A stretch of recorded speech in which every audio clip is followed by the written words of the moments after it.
Black Skulls and Bones organization. Now, to your listeners, the Boule Secret Society is a Black Skulls and Bones organization that started on May 15th, 1904 in Philadelphia, Pennsylvania. 1904. 1904, with Rockefeller. Now, there was African lodges. They called them African lodges for some reason. But there was African lodges and there was Freemasons that were before 1904. And before the Boule established, there were Black sorority, Greek fraternity groups and shit like that. But money, of course, through John D. Rockefeller. And it was John D. Rockefeller who created the term the talented 10th, that 1 out of 10 African-American men and women would be chosen by the system in order to represent not the masses of Black people or the Black diaspora, but to represent the system that has put them into enslavement to this very day. And so the Boule Secret Society actually goes back nearly 5,000 years during Greek antiquity, even going up to the time of Aristotle, Plato, and Socrates. So the term Boule is a Greek Hellenistic term, meaning they are the advisors to the king. They protect the crab barrel system. They're not the masters of the crab barrel, but they are the Boules, the foremans of the crab barrel.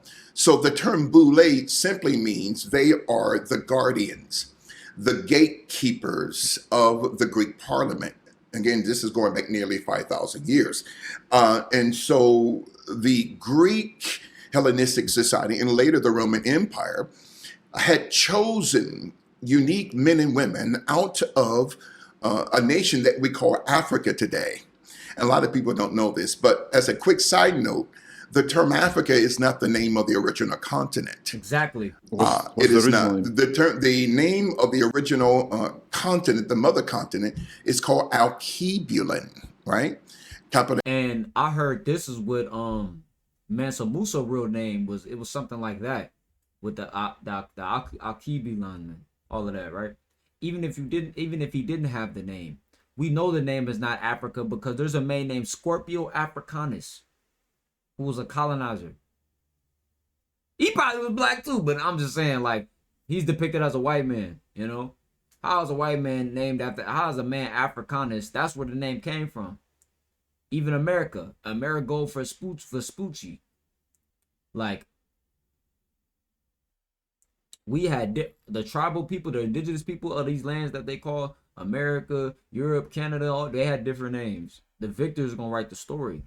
The Alkebulun, Alkebulan. It means, it's a Coptic word meaning the Garden of Eden. So Alkebulan was changed by a 5-star Roman general by the name of Leo Scipio Africanus. Oh, okay. Who during the Second Punic War in 202 BC defeated Hannibal in Carthage, which is present-day Libya and Tanzania, and changed the name of the continent from Alkebulan, which is actually a Coptic term meaning the Garden of Eden, to Africanus, which is Africa today.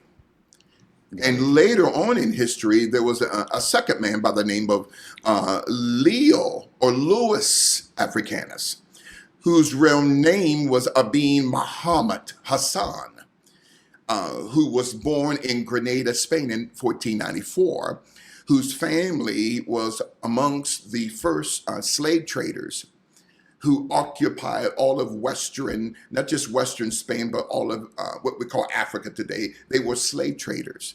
So anytime a Roman Empire family or even an Arabic Empire family would conquer a land, many times they would change the name of that land from its original name, like Alkebulan, okay, which means the Garden of Eden, to Africanus, which is Africa today. And 90% of the names of the countries in Africa are named after some Greek, Roman, Portuguese, German, or Dutch family. Mm-hmm. So simply, we've been lied to. Correct. And so the Boule Secret Society, so as we kind of amalgamate the two to one, the ancient Boule Secret Society, their logo, Apollo, is very interesting. A half male, half female which represents the sexual disorientation of the Boule, okay, in promoting the LGBTQ community to this day. Hey, So I'm learning right with y'all. I'm learning right with y'all. I'm like, ooh, I ain't this new information. I ain't half seen this male, movie half already. female with breasts, and half lion Baphomet, with this left paw on a skull. urn, covering That's the the urn. ancient Boule logo going back 5,000 years. Now, the present day logo is the same entity, but its right paw is on what we call an urn, URN, which they keep the ashes of dead people. So when you connect the term skull urn or urn skull to your listeners on Google Images, it's connected to Luciferian witchcraft. It's connected to witches and warlocks wearing necklaces around their neck or around their wrists or ankles with the ashes of their dead loved ones. So when we study the life of Kobe Bryant, who eventually became a member of both the Thelema Secret Society and the Theosophical Secret Society, and also Kobe Thelema. Thelema, yes, Lester Lester Crowley. Crowley, yes, in the Wow. Theosophical Secret Society, right, Mama with God. Helena Blavatsky out of Germany, who immigrated to New York City in the early part of the 1900s. And so Kobe Bryant, prior to his rape case, was not a member of any secret Of any- society. oh, Not the that's how they Thelema got him Secret in. Society, not the Theosophical Secret Society. And Kobe later on, we'll bring this up later, after his rape case in June of 2003, That's crazy, 2003 in Eagle, Colorado, Edwards, Colorado. All of a sudden, he gets all these tattoos, and he's a member of both the Thelema Secret Society and the Theosophical Secret Society. So once you get a certain esteem of power, they make you get down.